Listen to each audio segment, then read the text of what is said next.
Mary looked at her watch, becoming increasingly nervous with each passing second. Her baby was supposed to be brought to her for feeding half an hour ago, but no one had come yet. She could hear other mothers' babies being brought to them, but where was her daughter? The woman was worried, couldn't find her place. It seemed as if someone had pulled her heart out of her chest and was now trying diligently to tear it apart. "They will bring your beautiful daughter. She won't disappear. Don't worry so much," tried to calm her down the neighbour in the ward. But her words did not calm Mary down. It was easy for her to say. Her baby was right next to her, and they were not separated. Mary could not get enough of her long-awaited daughter. The thought that she was far away was driving her crazy.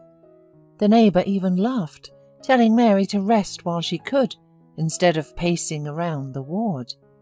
But something was pushing in her chest, warning of something bad. Maybe her intuition was trying to protect her from something.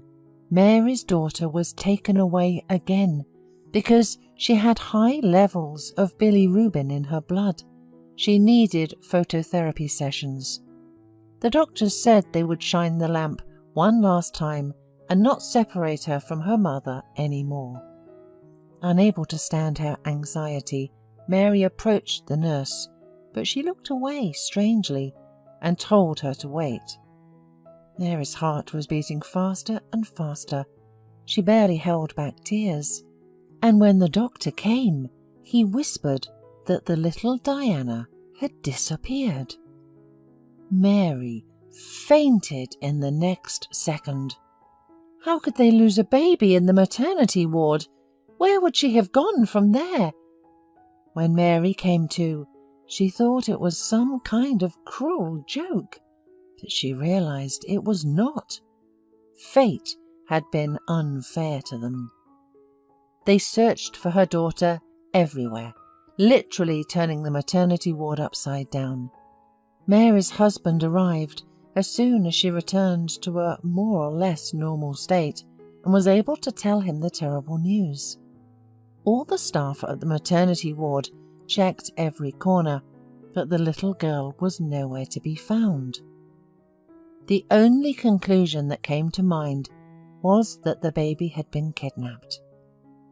Mary couldn't understand. Who would need to kidnap her baby? She didn't have millions. Her husband was just a simple worker, and she worked as a journalist at the local newspaper before taking maternity leave. Did someone decide to take revenge for a wrong article? Doctors and police closed all entrances and exits and began to check all the staff and patients in the maternity ward. The policeman considered initiating a murder case. What if one of the nurses accidentally killed the baby and, scared, tried to get rid of her? No, Mary didn't allow herself to think about that, as she could go crazy with despair. As long as there was hope in her chest, living was much easier. The doctors prescribed sedatives to Mary to calm her down a little, but no tablets could heal the wounds on her soul, get rid of the grief that tore her heart into pieces. Mary thought and thought, but nothing came to mind. The police managed to identify the only suspect. It turned out to be a 30-year-old midwife named Alana. The motives for kidnapping the child were of course not understood by anyone, but the woman did not appear at work for 3 days after the incident, so they began to search for her. Her neighbours knew nothing about Alana, saying that 4 days ago the woman sold her apartment in a hurry for practically nothing and said goodbye to them. They all thought that she had finally found happiness in life, moved to another city, as no one had ever seen her as happy as on the day of departure. Alana was characterized differently. Someone said that she was good, responsible, executive, that she had a huge, pure soul, and someone frowned and said that Alana was always closed, alienated, nervous. In general, people's opinions differed. But they couldn't say anything bad about the woman. She drank alcohol like everyone else on holidays. She didn't have an addiction to illegal stuff. She didn't steal, didn't fight, wasn't involved in brawls, and she wasn't on the register of the psychiatric hospital. Alana's mother died 5 years ago, and her ex-husband refused to meet with the police. He said that he already had another family and didn't know anything about his ex-wife. The police couldn't force the man to talk, but it was unlikely that he would cover his ex-wife. However, the police established surveillance of the man to make sure that he really did not hide anything, did not cover the criminal. Unfortunately, surveillance did not give anything. The man was as clean as a whistle, and he really had nothing to do with Alana. Mary felt like a part of her soul was dying with each passing day. Of course, hope always remains until the last, but the woman did not know where to look for her daughter. But now Mary regretted allowing the child to be taken away. She should have sat there next to her daughter, watching over her. Every day Mary's husband would start drinking, sometimes blacking out completely. He attempted to control himself, but occasionally he would break down and accuse her of everything. He blamed her that she didn't protect their child, that she should have been by their daughter's side during procedures instead of lying in the ward and resting. When Lance was in a better state, he was always supportive of his wife. He knew that only together they could cope with the pain, but he couldn't control himself when he was overwhelmed by thoughts of their daughter not being alive anymore. At first, Mary didn't pay attention to these reproaches and accusations, but soon she began to take them to heart. She should have checked on little Diana instead of falling asleep. However, no one could say for certain what would have happened if they had gone back in time. Perhaps it was fate. Perhaps their daughter would have disappeared under other circumstances. Perhaps Mary didn't deserve to be a mother. She blamed herself and swallowed sedatives, sometimes sinking into a bitter unconsciousness. She would sit and stare at one spot for days on end. Lance tried to talk to his wife and encourage her to be more active. He suggested she started writing articles for her newspaper, but it seemed to him like he was talking to a wall. He tried to support her, but gave up under the weight of everyday life, looking into her glassy eyes. He allowed despair to overwhelm him and turned to the bottle, thinking it was his salvation, but instead he started drowning in it. Alana, the midwife who kidnapped Mary's daughter, could not be happier with her cleverness. After all, she finally achieved what she had been dreaming of for so long, becoming a mother. Holding the tiny crying baby wrapped in a blanket close to her, the woman tried to understand the raging excitement. She just couldn't believe her luck, how easy and fast everything had worked out for her.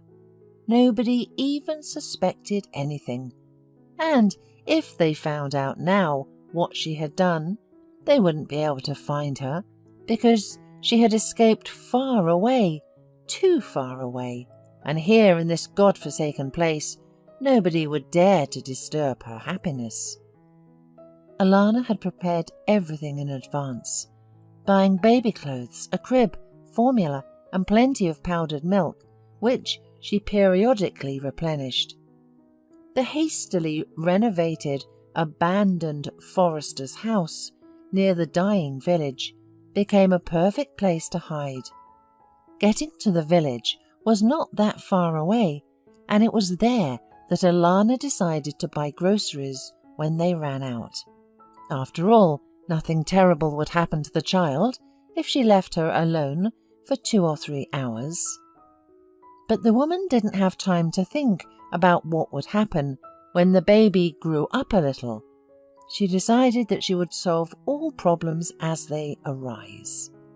And one day, during Mary's delivery, Alana realized that the time had come. She herself did not know why she was drawn to this particular child, but she was waiting for just such a moment, a sign from above. And when they took the baby for procedures once again and left her alone for a while, Alana committed this terrible act. She couldn't be happier with the genius of her plan. The woman understood that she wouldn't be able to adopt a baby from the orphanage because there are already long queues for them, and they prefer full families. But after an unsuccessful first marriage, Alana didn't plan to start a family. She decided that the baby, whom the heavens would surely send her, would become her family. And then she saw Diana and realized that this was the sign she had been waiting for so long. At first, Alana couldn't get enough of the baby. As soon as this little girl was born, the woman immediately felt a kindred soul in her. Her heart chose her. Coping with the role of a mother turned out to be not easy at all, but Alana lived as if on one breath. She fluttered like a butterfly and enjoyed these incredible feelings. But the feeling of euphoria had to pass someday. The woman's thoughts of what her life could have been like without this child, the realization that it is not her baby and may never become her own, and the belief that this act was wrong finally began driving her insane. Alana became afraid of every sound and rustle. If there was a strong wind outside, she flinched at the sound of branches hitting the window, fearing that someone had finally found her and come for the baby. Her happiness quickly turned into hellish torment, her heart tearing into pieces. Alana looked at the baby, but no longer felt like her mother. It was a stranger's child. The woman even began to feel the depression that usually happens to new mothers. Alana didn't know what to do with the baby next. Looking at the crying baby, begging for food, Alana grew angry with her from time to time. Sometimes she would go to the village for groceries for 5 hours, if not more. She understood perfectly well that when she returned, she would again experience that oppressive feeling of loneliness and all-consuming void. The child had become annoying, and something urgent needed to be done. Alana lost a lot of weight and turned into a real shadow. She hated herself and her life, constantly thinking about how everything could have turned out differently. She realized that she was tired of being a mother. She no longer wanted to change the little girl's diapers, and there was no money left for them. She didn't want to feed her, and she no longer wanted to listen to the endless, maddening, non-stop crying. Everything was just too much. And then Alana made up her mind. She wrapped the child in an old cloth, hitchhiked to the city, and then went to the address where the baby's mother was supposed to live. The woman did not know why she memorized the address. She just remembered it, and that was it. Alana was afraid of getting caught by the police on the way, and going to jail was the last thing she wanted.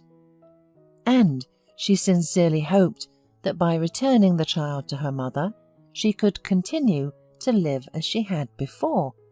After all, she was doing just fine before that. Well, things didn't work out with her beloved man, but the sun didn't revolve around him.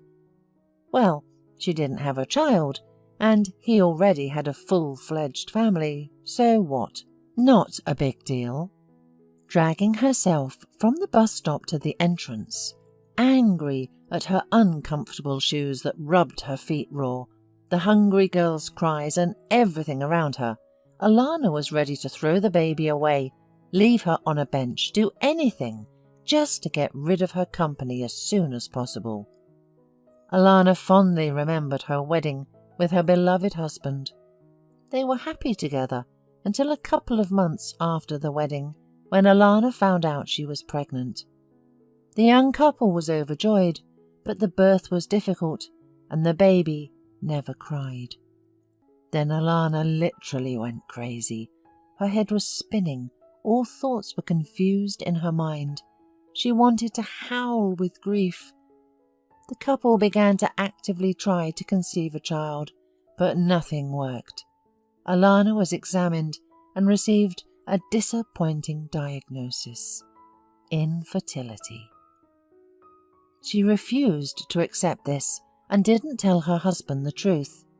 They actively tried to conceive a child again and again, but to no avail. One day, her husband discovered the examination results hidden in the attic, including the doctor's conclusion. He didn't talk to his wife for long, just twiddled his finger at his temple and said that Alana had become obsessed. He left her, and Alana continued to unsuccessfully try to conceive a child. She met many other men, but failed to find someone who could father her child. She even attempted to adopt a baby, but was rejected.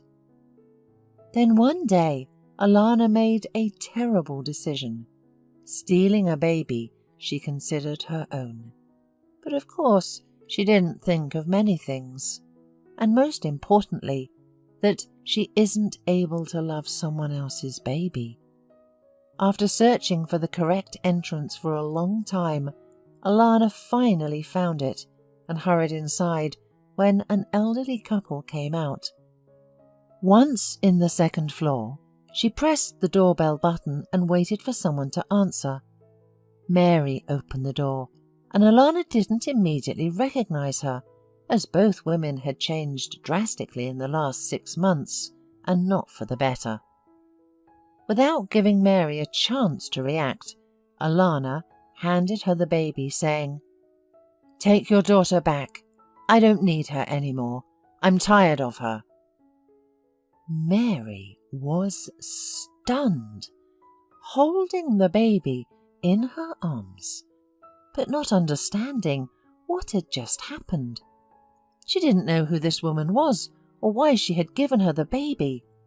While Mary was still trying to process everything, Alana hurriedly left, not giving Mary a chance to ask any questions.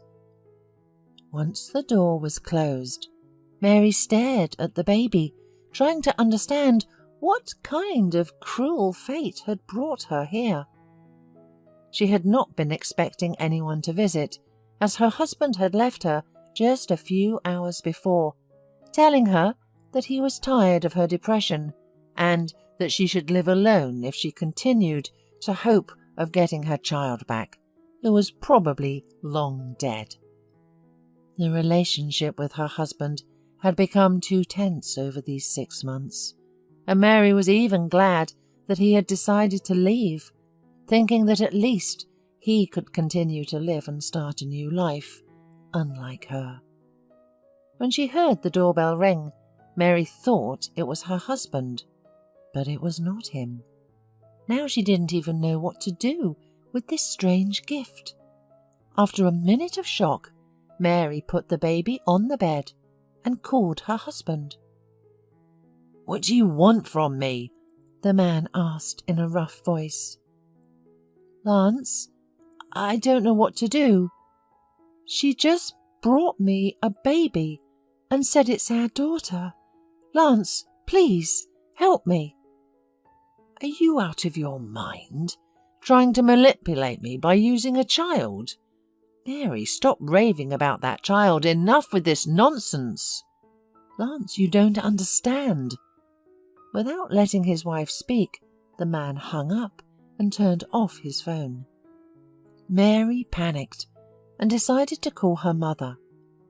Though shocked by her daughter's words, the woman promised to come quickly since she lived nearby. The baby started to cry, and Mary, feeling lost, picked her up. She didn't know how to handle a baby, what to do with her, or how to approach her. Soon after, Mary's mother arrived. She was dumbfounded when she saw the child and realized that her daughter was not really crazy. However, she quickly pulled herself together and stated that the child was hungry. The woman went to the nearest store to buy food and clothes for the baby, since the careless mother hadn't left any. When she returned, she handed Mary a box of formula and instructed her on how to prepare it. "Boil the bottle to make sure everything is sterile," she added. Mary's mother then tended to the crying baby. "Who is this little one we have here? You'll be eating in a couple of minutes, and meanwhile, let's put a diaper on you. You're wet. We'll take care of everything now, and then we'll look for your poor mommy. We'll figure out what happened to you, my little bun. Although you're such a skinny bun, like a herring. But that's okay. We'll fatten you up." The woman turned the baby over and was shocked by how many diaper rashes there were. Her heart was bleeding, as if someone was tirelessly puncturing it with a dull knife. "Mary, come here. Do you have a big towel? We'll wrap this beauty. We'll have to bathe her and put baby oil all over her." Mary walked over and glanced at the baby. Her heart almost stopped when her gaze fell on a small, almost imperceptible birthmark on the girl's left shoulder. "Mum, this is definitely my Diana!" Mary gasped, tears streaming down her cheeks. "The birthmark is just like Lance's. Remember, I took a picture of it when she was born. This is our Diana." Mary began to cry, and surprisingly, the baby calmed down. After cleaning the baby, Mary didn't let go of her, constantly hugging and kissing her. She was afraid to let go of the baby and lose her again. It all felt like a strange dream, a nightmarish twist of fate. But even if it was a dream, she didn't want to wake up. "We need to buy panthenol ointment. I'll go to the store again, and you watch the little girl for now." "Can you believe this? I still can't," Mary's mother wailed and quickly left. Everyone was in shock from the intense emotions. No one could fully comprehend what was happening. It was necessary to contact the police and do a DNA test, just in case.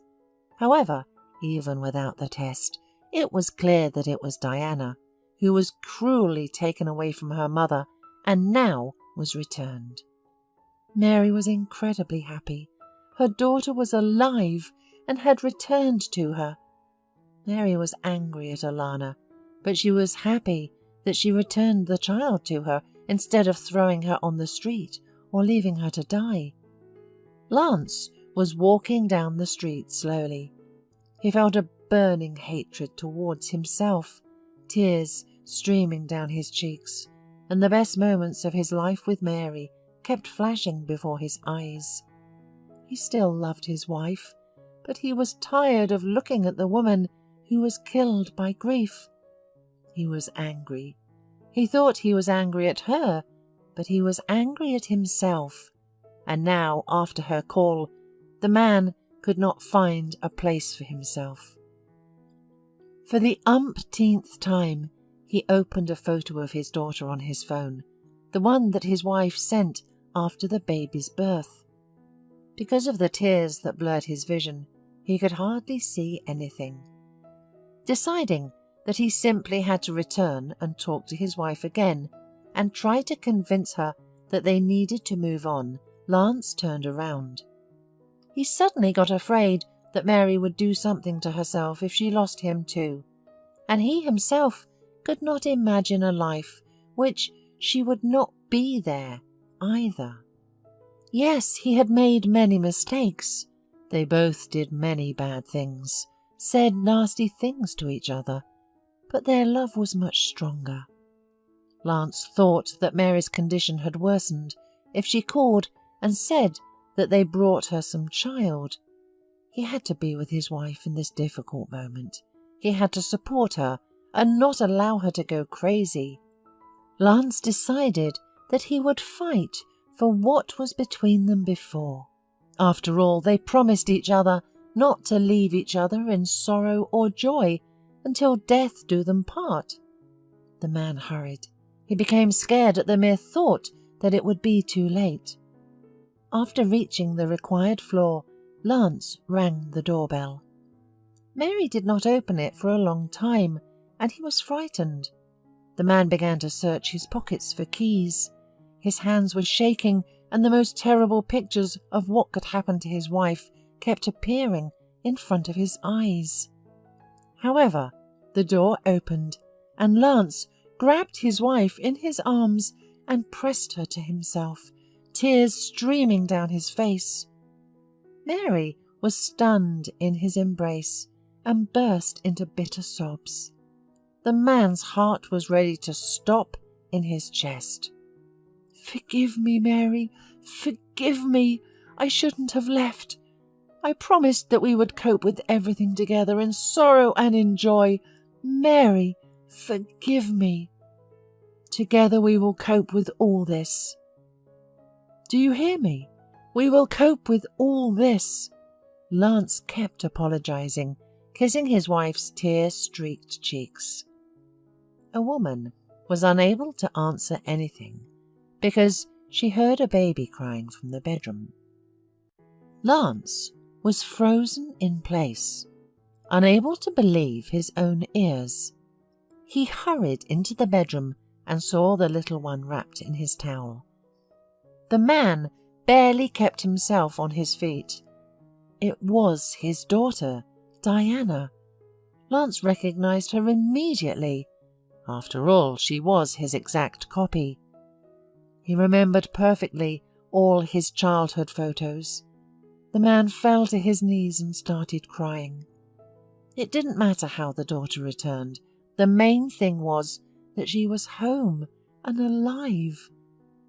Only in the evening, when the grandmother was taking care of the granddaughter, healing her rashes from diaper rash, did the spouses call the police. Alana was caught at midnight that same day. The woman aimlessly wandered around the central square and did not even try to hide. Since she immediately behaved inadequately, she was sent to a psychiatric hospital, and a few months later, during a court hearing, she was assigned to compulsory treatment for several years. The relationship between Mary and Lance was restored and became stronger than before. They never let their daughter go, even for a couple of meters. They guarded her like the most precious treasure in life and surrounded her with care and love. They understood that someday their daughter would fly out of the family nest, but for now she was too small and defenseless, so the spouses protected her as the apple of their eye. 2 years later, they had a son. At that time, Mary gave birth together with her husband, who was in the delivery room. It was difficult to let go of the fears of the past, but the spouses worked on themselves, went to a family psychologist, and tried not to overshadow the lives of their children with their problems. Alana slowly came to her senses. She realized how terrible and wrong her actions were. The woman repented and asked for forgiveness from God. Now she dreamed of bringing at least some benefit to the world.